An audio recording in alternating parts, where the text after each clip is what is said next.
Magandang araw, sambayanang Pilipino. Magandang araw, mga kababayan. Kasama niyo po ngayon si Ka Eric sa isa na namang episode ng ating Balita at Talakayan. Uy, pasensya na po kayo mga kababayan ha. Sunod-sunod po ang naging schedule ni Ka Eric sa court hearing tsaka sa outside na mga schedule sa staff house namin. Kaya naman po hindi ko na na-comply yung promise ko sa inyo na magla-live ako tuwing umaga, 9:45 or mga 10:30 in the morning, and then sa gabi mga 9:45 in the evening, no? Dahil pagdating ko usually po mga past 10:30 or 11 p.m. na po sa gabi sa sunod-sunod na mga araw na ito. Pero pag magkalibre po si Ka Eric, I promise ay gagawin ko po ang pag-go live stream. Kaya naman ang ginagawa ni Ka Eric, nag-record ako ng aking videos, ina-upload ko po ang ating mga pananaw sa mga nagaganap na balita. Okay? Unahin po natin itong panibago na namang atake ng gobyerno ni Bongbong Marcos Jr. sa mga kritiko at democratic opposition sa ating bansa, no? Na unang inilabas ng ombudsman sa kanilang pahayag na subject na for preliminary investigation for case build-up si Senator Loren Legarda at pati ang kanyang anak na si Congressman Leandro Libeste at ang chairman o pinuno ng Partido PDP Laban na si dating Secretary Alcuzi ng Department of Energy. Ito po ay may kaugnayan sa di umano anomalya patungkol sa energy contract on solar or renewable energy project na nagkakahalaga ng 10 billion pesos. And according to the press release na isinagawa ng NBI, ng Ombudsman, mga kababayan, ang pagkakasangkot di umano ni Senator Loren Legarda at ng anak niyang si Congressman Leandro Libeste at nila Alcuzi ay nakipagsabwatan sila nung panahon daw ni Pangulong Duterte para ang gobyerno ay malulugi dito sa 10 billion pesos na sinasabi nilang energy contract for renewable energy source from solar energy. Alam naman natin kung ano po talaga ang intensyon, saan ito patutungo, anong direksyon, at bakit ito ginagawa. Una, hindi nga maimbestigahan at makausad ang totoong investigasyon at pagfa-file ng kaso sa mga nasasangkot, mga mastermind at mga tauhan nila sa sindikato ng 1.9 trillion pesos na flood control scam na pinangunahan nila Marcos Jr., nila Martin Romualdez, pati po ang anak ni Marcos Jr. na si Sandro Marcos at marami pang mga kasabwat nila. Kaya para ito ay tabunan at mailihis po ang atensyon ng tao at nang sa ganon, magkaroon ng paralyzing effect and pangdidistorbo, tinarget na nila through the ombudsman na abusado at garapalan kung mang-abuso ng kapangyarihan itong si Boying Rimulya para ang mga democratic opposition at mga personalidad na nagpapatuloy na maging kritiko at nagsisiwalat laban sa gobyerno at katiwalian at mga abuso na nagaganap, pagnanakaw at pandarambong sa gobyerno ay lulumpuin nila at mapaparalisa. Yan ang unang purpose. Kaya naman po inuna talaga na may pakulong si Senator Jinggoy Estrada, sumunod na pinakulong si Senator Rodante Marcoleta, and then si former Congressman Mike Defensor. One thing is common on them. Tinututulan nila ang pagpapatigil sa Senate Blue Ribbon Committee investigation and consistently nagsasalita sila at naninindigan laban sa katiwalian at mga pandarambong na issue na kinasasangkutan ng gobyerno ni Marcos at Romualdez. Number 2 ay ganon din po ang nangyari ngayon sa kay Senator Alan Peter Cayetano. Hinaharas din po siya, hinahanapan siya ng butas at kung ano-anong aligasyon at anomalya dyan sa Taguig City. Ginamit pa ang kapatid niya na si dating Mayor Lino Cayetano na mayroon silang political intramurals within the family. At yun nga malungkot dahil sa politikang maruming laro ni Marcos at na mga tauhan niya, mas lalo pang nang sumisidhi ang banggaan sa politika sa loob ng pamilya nila Senator Alan Peter Cayetano. Obvious naman, di ba, na ginagamit ito para takutin at the same time ay maparalisa ang advocacy ni Senator Alan Peter Cayetano at ma-isolate siya sa loob ng Senado at maximum, maipapakulong din siya through framed-up cases. The way itong abusado at talagang nagwe-weaponize ng batas at mga institusyon ng gobyerno na ginagawa ni Marcos ay gagawin din nila. Ang ginawa nila kay Senator Marcoleta, kay former Congressman Mike Defensor, kay Senator Jinggoy Estrada, at ngayon kay Senator Alan Peter Cayetano, and now, kahapon si Senator Loren Legarda and Congressman Leandro Libeste. Sinundan po itong atake ng ombudsman na maglulunsad ng panibagong maniobra for possibility of filing frame-up cases so that Loren Legarda and her son, Congressman Leandro Libeste, will be politically paralyzed. And so they can become now targeted for case build-up na pwede silang makukulong. Kapareho po ng pananakot at maniobra na ginagawa ni Ping Lacson at ng grupo nila laban kay Senator Alan Peter Cayetano, kasabwat ang NBI at ang Ombudsman. Ayan. So, second point po natin. Maliban dito sa ginagawa sa Senado, tinarget din po hindi lamang si Congressman Leandro Libeste, kundi ang isa pang opposition figure na si Congressman o dating Congressman Jacinto Jing Paras, na naging political advisor ni Pangulong Duterte at naging bahagi po ng malawak na pagkilos ng opposition movement sa Pilipinas at isa sa unang nagsiwalat patungkol sa mga anomalya at katiwalian ni Marcos at nila Romualdez. Ngayon, idinadawit po si Congressman Jing Paras o dating Congressman Jing Paras at pati si Congressman Leandro Libeste na di umano ayon kay Matibag dahil may entrapment operation sila na may nahuli silang allegedly ay nagbubugaw ng high-end escort o mga prostituted na kababaihan na itinuro ng naturang mga grupo, lalo na itong nagpakilalang si Lito de Guzman at ngayon ay hawak na ng NBI, na si dating Congressman Jing Paras at pati si Congressman Leandro Libeste ay nasasangkot sa aligasyon na ipi-frame up nila si Executive Secretary Ralph Recto para magkaroon ng drugs and sex scandal.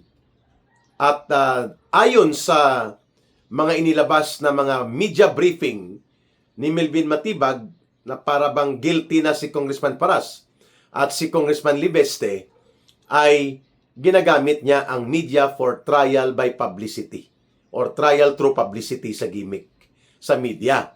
Sabi niya, inodyokan or ininduce ni Congressman Paras at nila Leandro Libeste na magsinungaling itong mga grupo ng nagpakilalang talent manager. Yun pala ay known to be handler allegedly ng mga high-end escort services para sa mga matataas na opisyal ng gobyerno, mga politiko at iba pang mga matataas na personalidad na naging kliyente nila according to the reports being circulated right now mula po sa sources of information na nakakaabot kay Ka-Eric.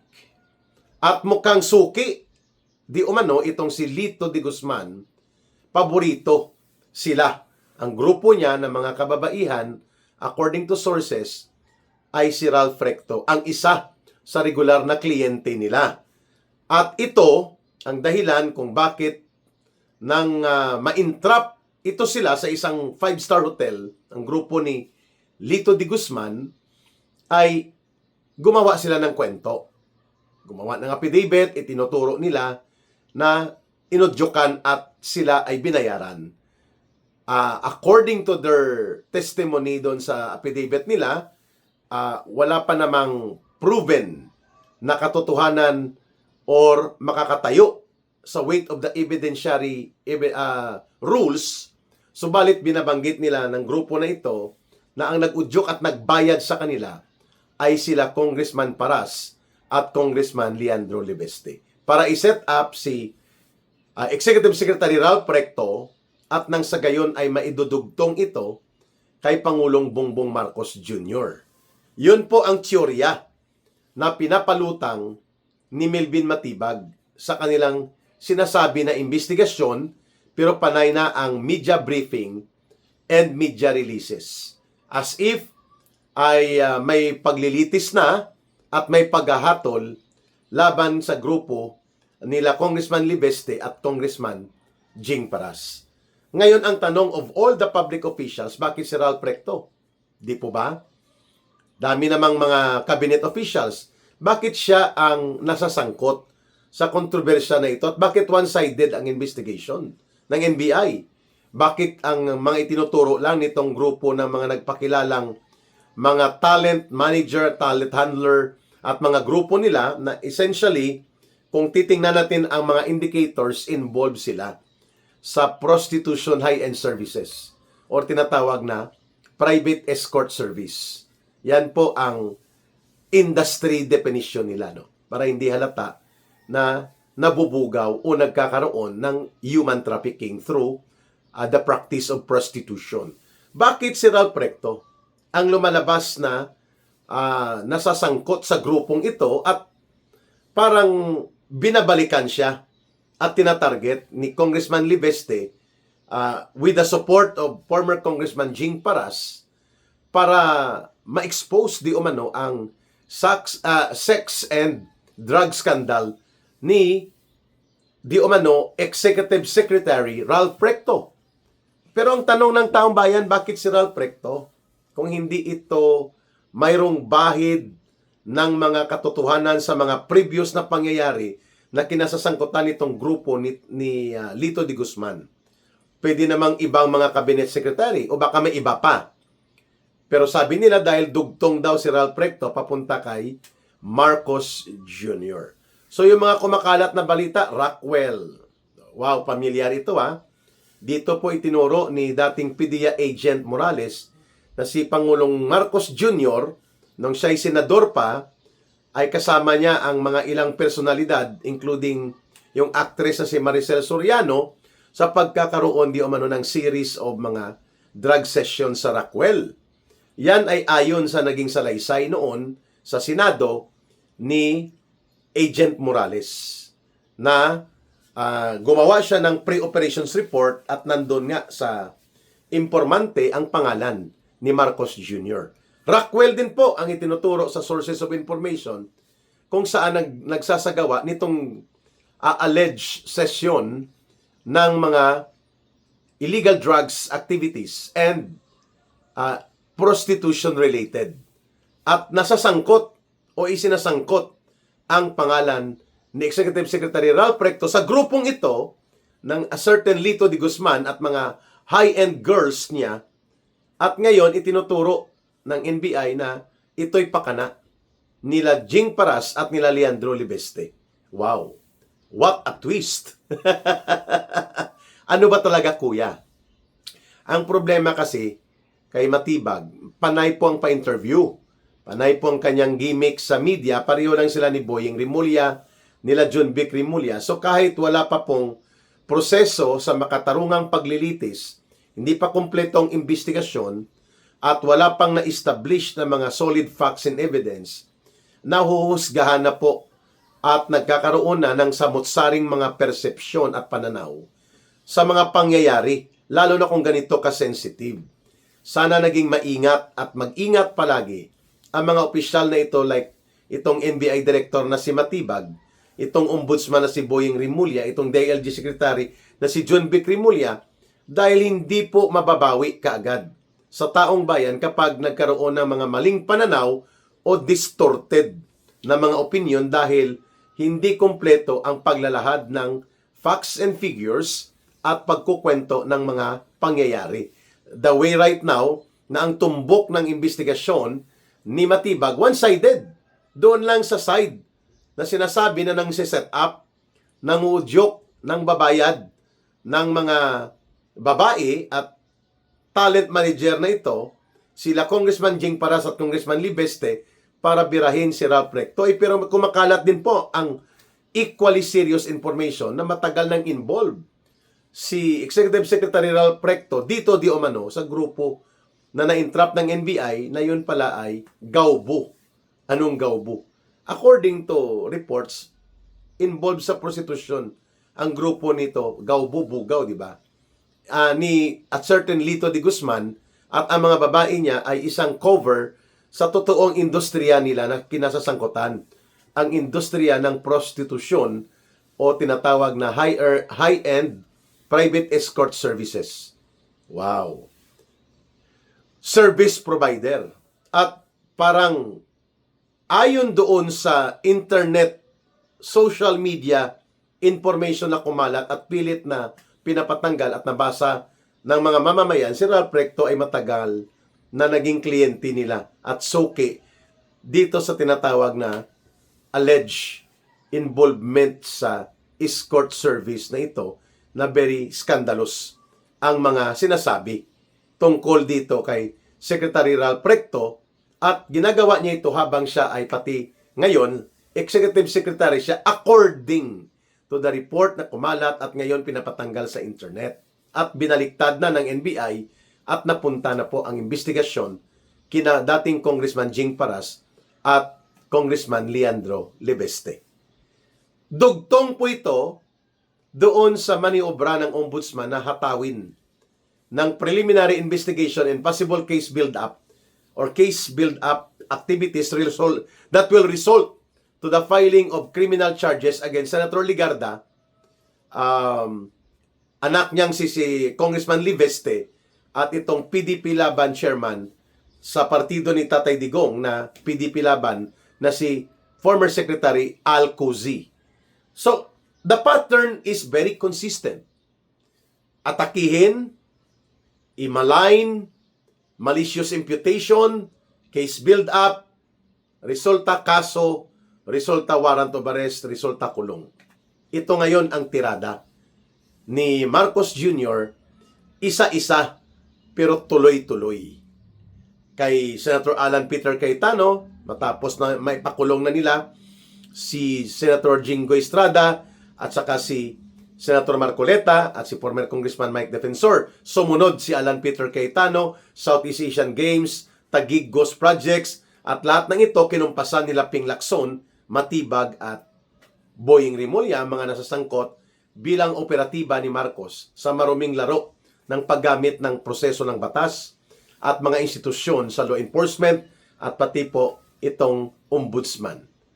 Pangalawa, kay Loren Ligarda, ngayon, sa anak niyang si Leandro Ligarda, Libeste, kay Al Cozy, at ngayon na naman ay kay Jing Paras at kay Leandro Libeste. The consistency of the pattern na gamitin ang NBI, ang DOJ, ang Ombudsman, ang DILG bilang forerunner ni Marcos, no? Naka-frontline kung paano takutin, perwisyuhin at gipitin ang mga political opposition figures. Like ako, every week halos isa-dalawang kaso ko na isinampa ng CIDG at ng NBI ay hinaharap ko. Halos linggo-linggo. Ang medyo nakakalamang lang ako ng konti dahil mga bailable offenses. Ibig sabihin po, makakapagpiyansa ako pero perwisyo pa rin. That is also part, isa ako sa may pinakamaraming ikinaso sa akin, mga kababayan. 6 ang active cases ko in court, mga kababayan. So, all in all, ang layunin ni Marcos Jr., hindi lamang tanggalin si Vice President Sara Duterte. Ang layunin ni Marcos Jr. ay maparalisa at madurog at lubusang mawawala ang anumang natitirang hibla o mga representasyon ng mga oposisyon na tumutuligsa at nagiging kritiko ni Marcos Jr. Di bali ng ikutan ang batas, butasin ang batas, at gamitin ang batas, at pati itong mga institusyon ng gobyerno like Ombudsman, Department of Justice, NBI, PNP, DILG, para lamang masunod ang kapritsyo ni Marcos Jr., ng kanyang grupo, nila Romualdez, nila Lisa Araneta, na mawawala hindi lamang ang mga Duterte, kundi pati ang kanilang political allies. Di ba? Pati si Senator Robin Padilla ay tinarget at tinatarget din nila sa pagsasampa ng mga kaso at kung ano-ano pang mga atake pati sa mga trolls nila. This is the worst that a dirty political game and dirty political demolition operations can be executed na wala ng sensitivity sa pagiging pagkakaroon ng konsyensya na pati pamilya ng mga tinatarget na political opposition figures dinadamay at walang tigil na garapala na paggamit ng poder at batas at proseso pati sa korte, sa sandigan bayan ay nagagamit nila ito para mapabilis ang mga mapanglumpo at mapangparalisa na legal offensives nila or tinatawag na lawfare. Gamit ang batas, ginagamit as weapon to demolish and destroy any political opposition. Iyan ang kinakaharap natin. Mabigat, malaking paghamon, subalit we need to talk and speak about this so that ang taong bayan po ay hindi naman nawawala sa kanilang direksyon na unti-unting palakasin ang kilusang masa, ang demokratikong pagtutol at ang panindigan to push back itong mga abuso na nagaganap sa ilalim po ng gobyerno ni Marcos Jr. Maraming salamat sa patuloy ninyong pagtitiwala at pagmamahal, pagsuporta, pagsubaybay, pag-like at pag-share at pag-promote ng ating mga videos, ng ating posting sa YouTube, sa Facebook, at pati na po sa advokasya na isinusulong ni Ka Eric. Saludo! Utang na loob ko po yan sa inyo, mga kababayan. Mahalin natin ang bansang Pilipinas. Walang ibang magmamahal nito, kundi tayo ring mga Pilipino. Para sa Diyos at sa Pilipinas nating mahal, may God bless and protect everyone.